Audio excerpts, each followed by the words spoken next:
Unless you haven't noticed this, Keir Starmer has resigned, and we're going to talk a little bit about what it's like being in Downing Street and the mood around these big moments, because it is very heightened indeed. And then we're going to cross the road and talk about the mood in the other camp, the Burnham camp, where it all looks very jolly just now. But of course, we want to talk about the lessons that Andy Burnham can learn from Keir Starmer on how to make a success of what is most likely going to be his premiership, and our categorical what you have to do now advice to make sure that this isn't a complete cock-up in the future. No pressure. No pressure. I'm Helen MacNamara, the former Deputy Cabinet Secretary. And I'm Cleo Watson, a former Special Advisor to Theresa May and Boris Johnson. And this is In the Room. OK, well, I think yesterday, Helen, was an all too familiar sight now in British politics. We saw... Do you mean podium guy? Yeah, he was looking good. He's been keeping it tight in the last 2 years. He has not aged. No, he hasn't. He looks phenomenal. Same ditto Larry the cat, obviously.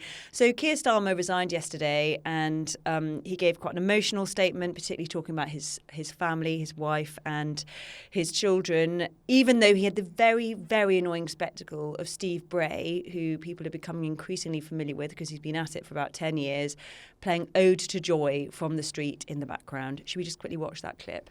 I shall spend more time on the most important job, being the best husband I can to my fantastic wife Vic, who has been a rock by my side through good times and bad, and being the best dad I can to my beautiful children, who are my pride and my joy. Thank you very much.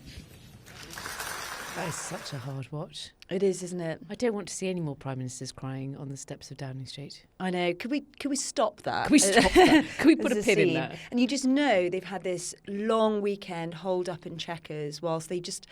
Well, it just becomes clear that support is seeping away. He hasn't really got a fight on his hands. And it's just a pretty grim spectacle, actually, because he's not going for any particular reason. People have just decided we don't want you after all. I do think there's something kind of an epic poem quality about the fact that he even had to do that. Yeah. Right? So it's not, as much as we've been laughing about Podium Guy and this being the nth Prime Minister we've seen stand on the steps of Downing Street and make a similar speech, there's no reason why it has to be done like this. It was perfectly possible for Keir Starmer to instead record something, get a journalist in, perhaps even record something in Downing Street. This whole kind of humiliating theatre is entirely made up and it's optional. And there's something, I don't know, it feels to me a bit like you can also tell Steve Bray and the music to stop. The police could have done that. Is this something characteristic about this sort of passive governing that we've got into, or habitual, or somehow somebody else is in charge? It was everything about that too. It's not nice to see that. It shouldn't have happened. Wasn't necessary. Even if he had to resign, there are better ways of doing it. And it's that ritual humiliation where all of the journalists from all over the world basically are yet again seeing us do this to ourselves as a country. Yeah, so if it's a hard watch from the outside, let me tell you, it is very hard from the inside. So Helen's right. What you can't see is Keir Starmer is facing an enormous bank of cameras and journalists. I think it was 300. I can't believe how you would fit 300 into that space. It's not a wide street, and it's just absolutely crammed with people, and they're all sort of penned in, clicking away madly. And you can hear helicopters above the street, and obviously you can hear people on Whitehall, including Steve Bray, making noise. But for the people inside the building, you've worked with this guy for 2 years, you've seen the pressure he's under, you've seen him making terrible mistakes, some of which you've assisted in, and you're watching on TV as something is going on in the street outside. It's even when you know it's coming, which is what we experienced with Theresa May, it is still so difficult. And then the strangest thing is you go back to work because the country has to keep running, and you go back to your desk and your phone stops ringing because people don't think you're the future anymore. And that is quite topical, isn't it? Because what ended up happening is people just went across the road where Andy Burnham had arrived from Manchester. I'm sure people have seen. So Andy Burnham arrived, and there were 2 news helicopters following his train, his great arrival into London. The King of the North is here. And this proper circus. There's a circus around Keir Starmer leaving. There's then a circus about Andy Burnham arriving. And we had him sworn in as the MP for Makerfield. There were some moments of relief in that too. But he was on the steps in Westminster Hall with this enormous crowd of MPs behind him, looking sort of gleeful in a kind of party-ish, sort of excitable, and the compare and contrast between these images of all these gleeful and also slightly frightened-looking and worried-looking MPs standing behind Andy Burnham. And cabinet ministers. There was a lot of cabinet ministers there. Rachel Reeves was there, Ed Miliband was there. The chief whip was there. I mean, everybody turned up, and this is not standard practice when Labour win a by-election. People were trying to claim that like after a by-election, it's totally normal to assemble half your parliamentary party on the steps of Westminster Hall. It's like I've never seen that happen before, and you do have to think it does make you question the judgment that who in Andy Burnham's camp thought it was, knowing that actually what the focus of everybody else would be looking at this slightly broken Keir Starmer, who, whatever people think about him, most people think he's not a bad man. To your point about, has he done anything particularly menacing or awful that people think is terrible? Not really. And it's kind of graceless to immediately have then this picture of all these gurningly cheerful MPs and ministers. Yeah, who are still Keir Starmer's ministers, by the way. Looking totally gleeful when they've just done that to their own guy. Like, there is sometimes just a complete inability to see how a normal person would, looking at these two photos, think, what on earth are you people doing? Yeah, this is what you've done to one of your own. I completely agree. It's a really ugly part of politics, actually, that, there's a different train on another platform. I don't quite know where it's going, but I'm going to hop on because I want to keep my job. I want to get a new job. And I'm hearing that Louise Haigh, who was a member of Keir Starmer's cabinet, and then she lost her job for lying about a phone theft in a previous job. She's holding the pen on the list, which is this list of the jobs that different Labour MPs want in a Burnham government. I mean, that is not news to gladden the heart, right? Is it? I hate that list. So I remember there had been one during the leadership contest between Jeremy Hunt and Boris Johnson. Someone held one in the Johnson camp, and it basically went missing. Can I correct you on that? There were more than one list. Oh, no! so whoever's got the lists, there'll be more than one. But this is going to be a kind of Burnham brush with reality. He doesn't have 200 jobs to give. So all those people who've turned up for a lovely photo with him, there'd be trouble ahead because he can't give everyone what they want. And as I understand it, he's a guy that likes to make people happy. But not only that, Keir Starmer hosted drinks last night in Downing Street with his wife to say thank you to staff and to the wider team. I thought that was a really nice touch. It was really nice. And I got in a little bit of trouble yesterday on Twitter because I said I think it was disappointing that the team in Downing Street were told that he was going to make his resignation speech by the number 10 chief of staff and not by him personally, which is what Theresa May did for us. She corralled us all together and told us, and then she went outside. Incidentally, she then spent the next few weeks having individual coffees with all her special advisors. It was really nice. Before that, I didn't know her incredibly well. We had a lovely chat about shoes. It was great. Sorry, a little pin in that. But there were a number of Labour MPs there. This is not a slam dunk for Andy Burnham. We'll be talking about problems he might be coming up and what he should prepare for later on. But he by no means has the entire Labour Party behind him, not least in Parliament. So a little something to think about for the people in that photo. So just looking ahead a bit for Andy Burnham, Labour's National Executive Committee, it's one of those organisations people won't really have heard of, but they're going to get to know it in the next couple of weeks, have said that they will open nominations for a new leader on the 9th of July. Who's going to stand, do you think, Cleo? Who's it going to be? I know, it's just impossible to say. If there are no other contenders other than Andy Burnham, then he will be in position most likely the following week, which is incidentally the weekend of the World Cup final. It could be quite a big deal for him. And that would make him, if it is him, the 7th Prime Minister we've had in 10 years, or the 5th in 4 years, depending on how you like to do it. Neither of which is a great stat, I would say. So there is this question still of whether there will be a contest for who should be the next leader of the Labour Party and therefore Prime Minister. And it's fair to say that Andy Burnham's camp have been out there saying, well, actually, they would rather a long handover and that Andy can become Prime Minister in September. There was quite a lot of briefing from the Keir Starmer camp, which is, well, good luck with that, because you wanted it, you've got it, here you go. Fair dues. And also, why should Keir Starmer hang about all summer? I think it's slightly indicative of not really understanding, in a way that worries me, what power really is, because the notion that you can have a Prime Minister sitting there for weeks and weeks and weeks and weeks and weeks, not being able to take decisions Yeah. shows that you're not really understanding or taking sufficiently seriously what to govern really is, because it is to decide and to choose, and those things need doing. Indeed. More on that later. So there is suggestion still that there might be Darren Jones, podcast favourite. So Darren Jones is, wait for it, the Chief Secretary to the Prime Minister currently. So that means he's actually the most senior minister in the Cabinet Office.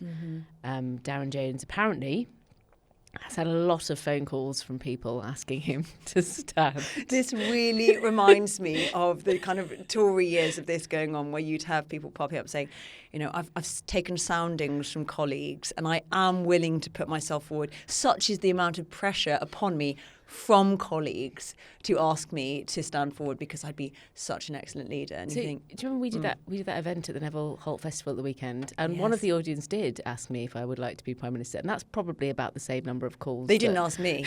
That's probably, There was like, someone's a clown. I'd imagine that we're level pegging, me and Darren, on the number of people that want us to be Prime Minister. And then Al Cairns, your favourite. Still in there fighting. Yeah. Someone who has ruled himself out, of course, is Wes Streeting, a.k.a. Wesley Snipes. He did a little statement on Twitter yesterday, very soon after Keir Starmer gave his resignation statement, essentially laying out why he'd be an excellent Chancellor. He bottled it before he even began. I know. Well, he obviously just didn't have the numbers. It seems pretty obvious, doesn't it? And he said we should all get behind Andy, and he doesn't want a lengthy leadership contest. We should just crack on now. I don't know whether that is, you know, I get so paranoid about this stuff. I don't know whether Darren Jones and Al Cairns might be outriders for Andy Burnham trying to stretch something on for a little bit, or whether Wes Streeting, you know, that was very quick to come up, his little... it's almost like he'd written it before. Shocking, isn't it? But is that coordinated, or is that just something he took the plunge on and thought, I'm not going to be able to beat him? And what's happened to Angela?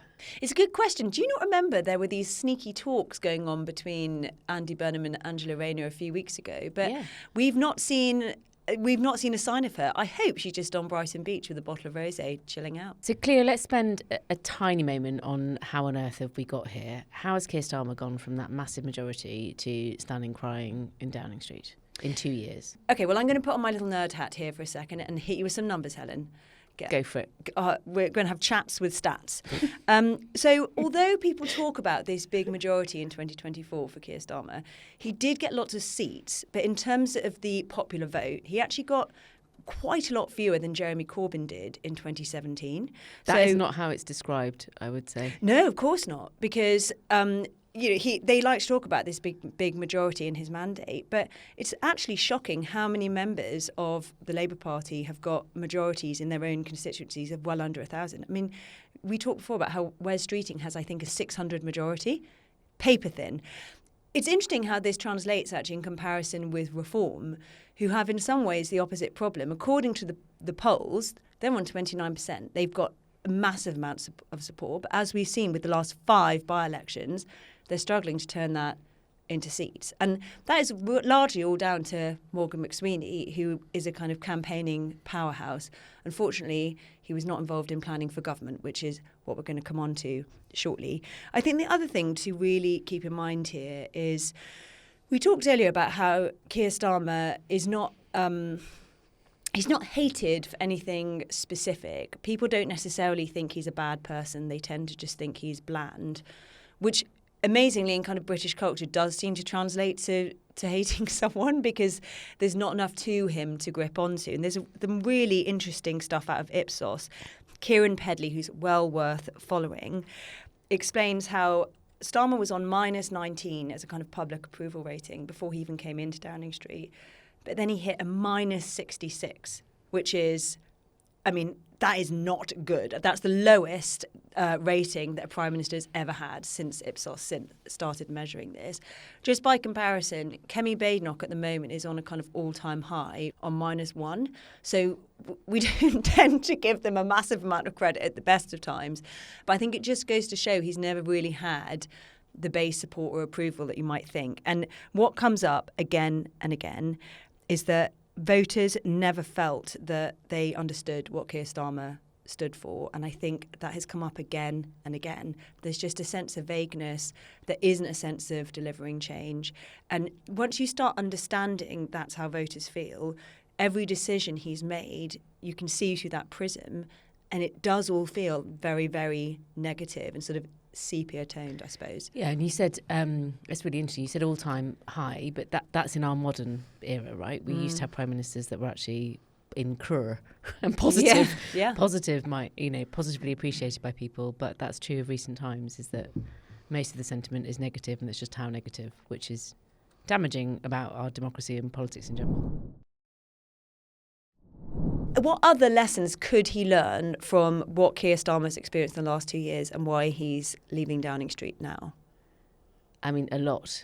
But let's start with, I imagine that the atmosphere in the Burnham camp now is a mix of two emotions, neither of which were probably very helpful.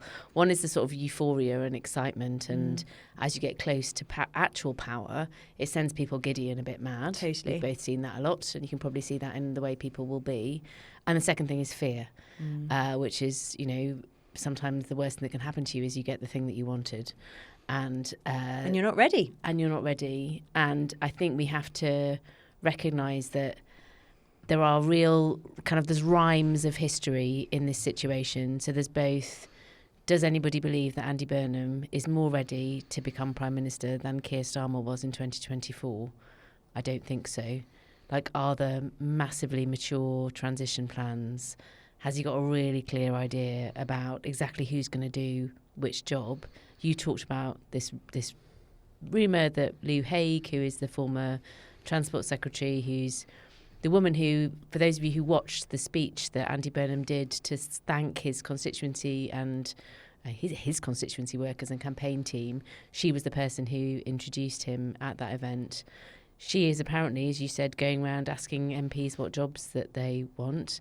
That's almost the opposite of actually what you should be doing. And there is a bit of another, so there's the echo of we've seen that before, that movie doesn't work very well. And then also an echo, not a very helpful one, of Gordon Brown becoming Prime Minister, where you have somebody who's really wanted to be Prime Minister. So Andy Burnham has stood for election as the leader of the Labour Party. This would be his third or fourth time. Third time, I think, that he will stand for election. This is the one that he's going to, third time lucky for him. But has he actually got a plan for what he would do as Prime Minister? One of the things I have found really striking, and I don't know enough to know whether this is just this is how our political class is now, or it's a particular Labour Party problem, is they feel to me extremely intellectually incurious about the business of governing. So the people that I've met don't have a really clear template in their heads of what does good governing look like. They don't have a consistent version, even of their own history, of actually we want to be like Wilson in the 60s or Blair in 1998 or Callaghan in they don't have a collective memory of what being a good Prime Minister or a good Labour government is. And they are surprisingly, I would say, given the amount of stuff that is published about the actual mechanics of governing and what makes politics work, they're sort of just not interested in it, as far as I can see. But then they will complain when they get in that there's no handbook for being a minister. How do you do it? And you think, well, you've got tons of time to prepare. I think it's such an interesting combination, that one. The idea, exactly as you say, of cart before horse, with Lou Haig putting together this list of the jobs that MPs want versus how they're actually going to govern. Because when you talk to people about these jobs, what you want to be able to say is, that's very interesting that you're interested in being Housing Secretary. These are the 5 priorities I want to happen. Are you comfortable with that? That's what I want you to deliver, because I'm not going to be having these stupid infights about, it's my way or the highway, and this is the agenda that I want, and this is what we're going to follow. But I fear that what I'm hearing anyway from stuff coming out of the Andy Burnham camp at the moment is he's having these chats with people where they say things like, yeah, this is what I'm thinking on transport or education. He's like, yeah, cool, man. That sounds good. Note that down, somebody. And I think, oh, no. Are we about to sleepwalk or sleep run into a similar situation that we've just had? Do you know, I wish we were sleep running, because that's the other thing that I'd say. I think the pace is miles off. So, and it's quite hard to describe this to people who've not had the experience of working right at the heart of power. is the amount of stuff that you have to do in any given day and the amount of decisions you have to make. You haven't got time to be kind of, oh, well, I wonder about this and I think about this and maybe I'll get around to it. And there is just this amazing disconnect between, we've known this was coming. We've known that the end of Keir Starmer was going to come at some point. Andy Burnham has known he was going to be, at some point, the candidate for the most likely candidate. I mean, he was pitching for it 9 months ago. So where is the pace and the urgency and the ruthlessness about the planning and delivery? And I think that's the thing that bothers me. It's a bit gentlemanly and having a nice time and a little bit not enough. Get on with it. But also the clock is ticking. When you outlined last week what it actually means to try and get stuff done now before the next general election, we're 2.5 years off from the next general election, give or take. I think we've got roughly 3. And you just think, my goodness, I hope he's got a good 100-day plan from day one, because that is essentially the period he's got to really get anything done to persuade people to stick with the Labour Party at the next general election. And do you have a strong enough sense amongst you and your team of what has gone wrong? Because if what you think is what's gone wrong is it was Keir Starmer and it would have been fine if it was me, then here we are again. Well, that's what Keir Starmer thought. Exactly. So you don't want the evil Tories, you want me, I'm a good guy. And it'll be fine because it's me and I've got faith in myself. And if that's the pattern we're in, then this is going to unravel even faster than 2 years, I would have thought. So the reality is the default is he's going to fail.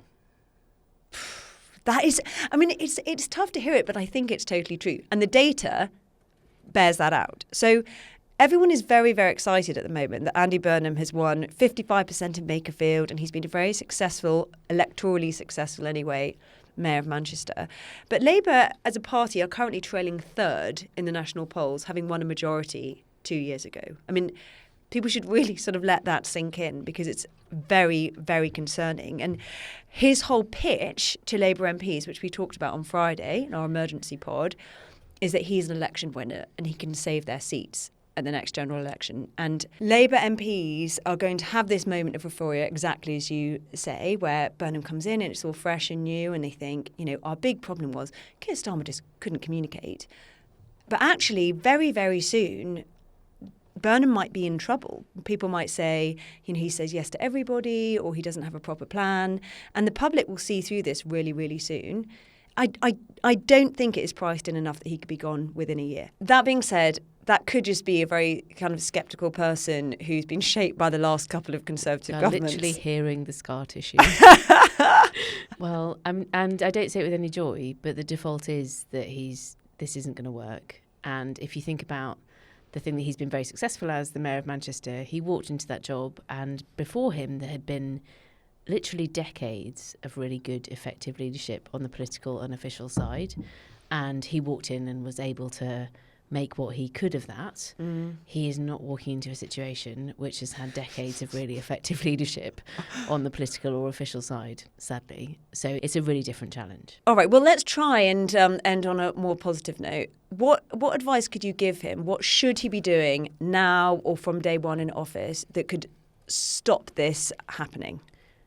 So I don't want to be gloomy either. Who wants to be gloomy? And I do think there are things that can be done, even if he only has a matter of weeks, even if he becomes the Prime Minister on the 17th of July, which is 3 weeks away. Yes. I think TikTok, Andy. TikTok. I mean, to imagine that somehow magically in 3 weeks you're going to muster up a completely coherent programme for government, have put everybody in the right jobs, have managed all this stuff. No, you're not. So it's a question of really hard focusing on what are the things that really need to be done. I would, shockingly, try to focus on this as if it's a job and a team. So writing the speech that he's going to give on the steps of Downing Street. And the reason I've started with that is that one of the things that people will say as a criticism of Keir Starmer, and I know that my former colleagues in the civil service feel very strongly, is they don't feel like they've had an anchor or a grounding of what is the purpose of this government, what am I here for?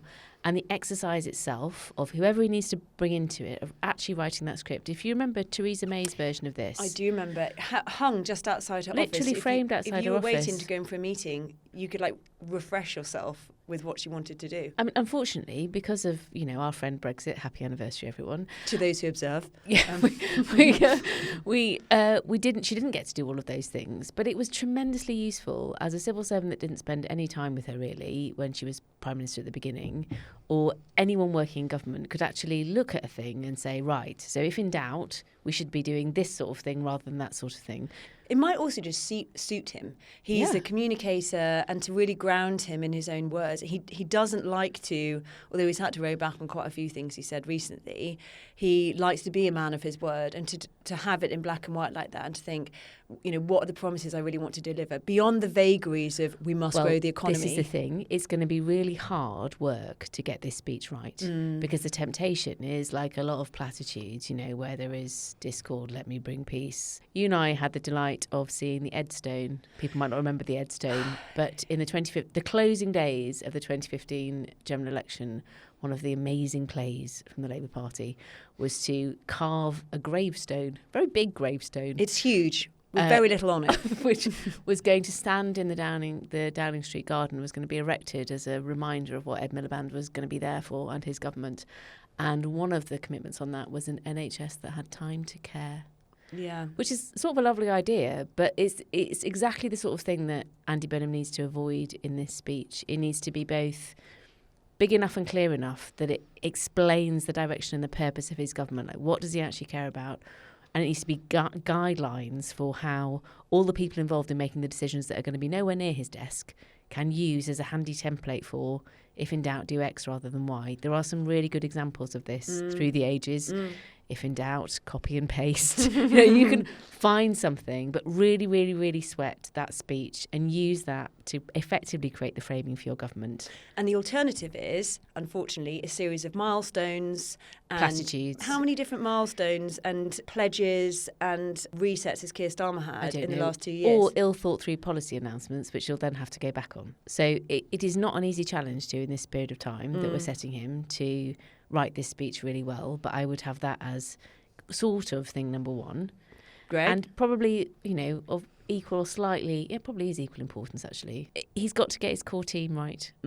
So what have we seen repeatedly in our sorry tale of prime ministers not working very well recently is he needs to make sure that the people who are going to be with him in Downing Street, he knows who's going to be doing which job, and they know that now. Yes. So one of the mistakes in the Starmer transition into power in 2024 is that you had people in the Labour Party literally standing in Downing Street watching the Prime Minister who didn't know if they had a job, they didn't know what their job was going to be, and the amount of anxiety and uncertainty that created, and you had no time at all to work on the team dynamic. So, and this is going to be, this is straight out of my catalogue of unpopular and ideas that no one's going to pay any attention to. But he should identify that core team. He should make sure he understands what jobs they're going to be doing in Downing Street. And they should spend time together in these next few weeks of focusing on how they're going to work together, how they're going to get the best out of each other, what are their strengths, what are their weaknesses. And you sort of have to really treat the Prime Minister, the person who's going to be Prime Minister, a bit like a sun god in these circumstances. You have to really think about, you will all be, it doesn't matter who you are, how long you've known him, possibly with the exception of his wife and children, but everyone treats you differently once you've got real power. Completely. Everyone does. He's not Andy anymore. No, and you saw him you called it, you saw him in his suit and tie yesterday. He's arrived. How are you going to make sure your dynamics work? How are you going to make sure that people can say no to the Prime Minister? What are your different kind of roles within the family around him?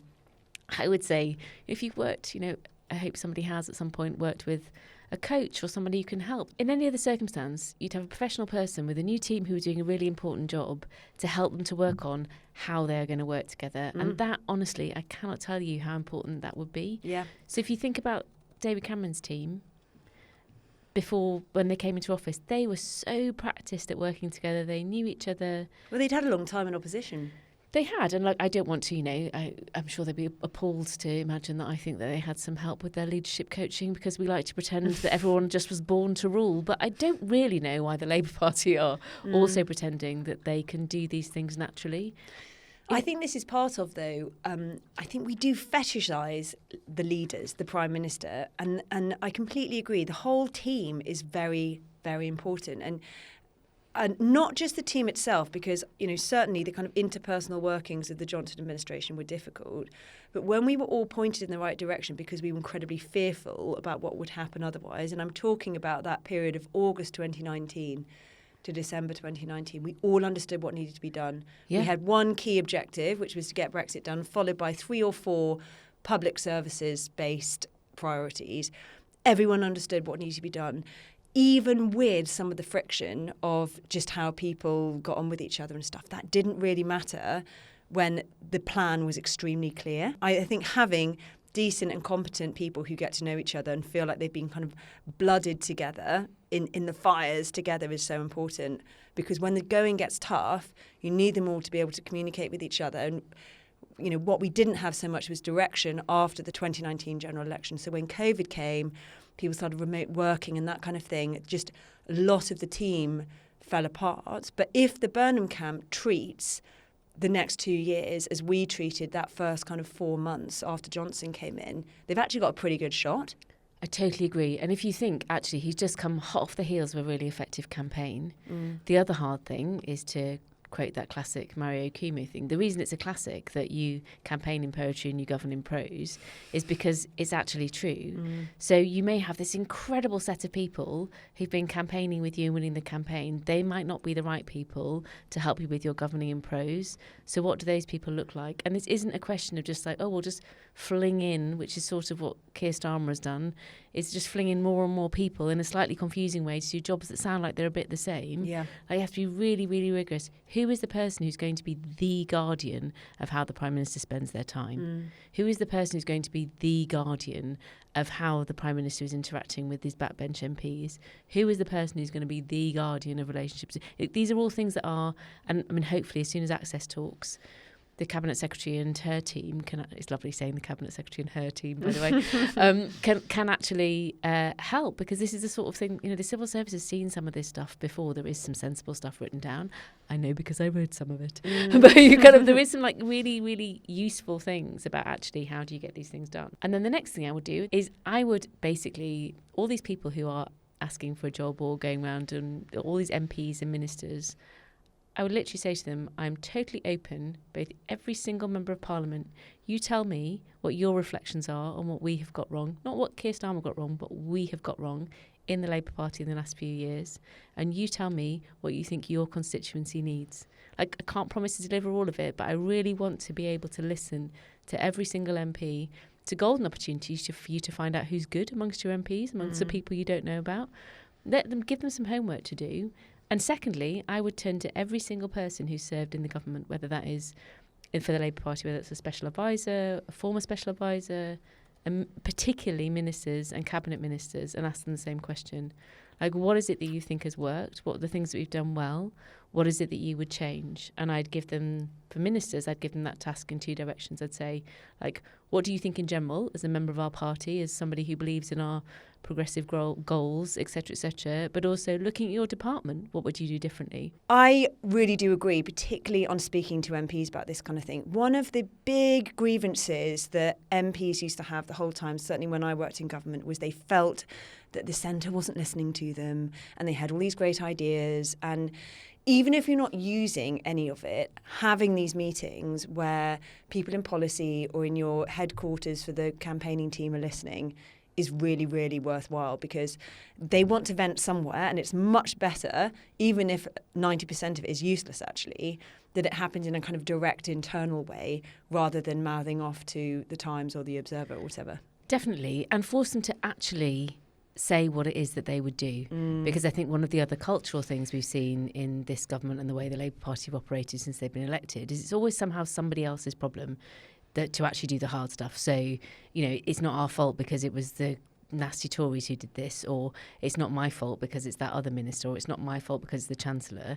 You have to kind of force people to say, OK, what is it that you would do? Because to govern is to make some hard choices. So my 4th thing is use the liminal space. So you've got some time between right now, today, to the point in which you become Prime Minister. There are 3 things that I would get people to do. Firstly, I would ask every single MP, every single member of Parliament to tell me what is it they think the Labour Party's got wrong in the last few years, and also to say what do they think needs fixing in their constituency. Where do they want to be at the point of the next election? It's got 2 advantages. Firstly, everyone feels listened to. Secondly, you might get some really good ideas. The next thing I do is I'd say anybody who's been a minister, Anybody who's a cabinet minister, a junior minister, served in the government, tell me what's worked, what's not worked, what you do differently, and do that in two ways. Firstly, one as a member of the Labour Party and as the wider government, and secondly, thinking about your department. What would you do? What should we be doing? What should the priorities be? You'll get a massive amount of incoming on this. You'll be overwhelmed with information and advice and thoughts from everybody. But actually, I would be completely open to that, because it will also tell you who's really interesting that you might have overlooked. What's the issues that you're not thinking about yet?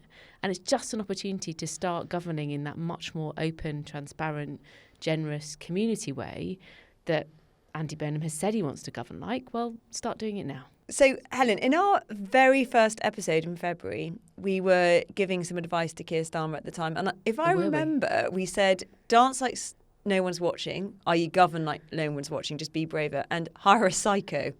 And I don't want to rule those out for Andy Burnham now, but could you just quickly summarise then your 4 bits of advice for him going forward to really try and make a success of this? Absolutely nail down what the point of your government is in a way that you can say on the streets of Downing Street and people can keep on referring back to. Thing 1. Thing 2, decide who your core team are. Who are your people? Have you got the right people in the right jobs? Identify that really quickly and tell them so they start behaving like that now. Third thing, actually behave, shock horror, like this is a professional piece of work that needs doing in a normal way. So maybe have a transition committee, maybe get some HR help, maybe have a coach that can help you and your team to work together and establish good patterns of working. Behave like it's a normal job, possibly. And the 4th thing I would say is get other people to do loads of work for you. So ask your MPs what the answer is. Ask your cabinet ministers, your junior ministers, your special advisors, your former special advisor what the answer is. And ask business, charity sector, focus groups, voluntary sector, think tanks, whatever you want. Have the most generous way of turning the question out from yourself into the world and then see what you get back. And our last general bit of advice for everybody is stay hydrated, honeys, because it's hot out there. 5 litres each. Don't drink 5 litres, you'll die. Thank you for listening to today's episode. Remember to follow the show on your podcast player and leave us a 5-star review if you enjoyed it. And please do email us with your feedback and questions. We've loved getting the mail so far. We are at intheroom@independent.co.uk. And if you're listening on Spotify, you can leave little comments under today's episode. We can see those too. And you can keep up to date with all the best bits of the podcast at Instagram. We are at intheroom.pod. This podcast is part of the Independent Podcast Network and produced in association with Next Chapter Studios. The executive producer is Rod Ardahali, welcome, and the producer is Sam Durham. And a special mention to our content editor Maya Ranishka, our video editor Vali Raza, and our videographer Dan Faber. Thanks for listening, and we'll see you next week. Stay cool.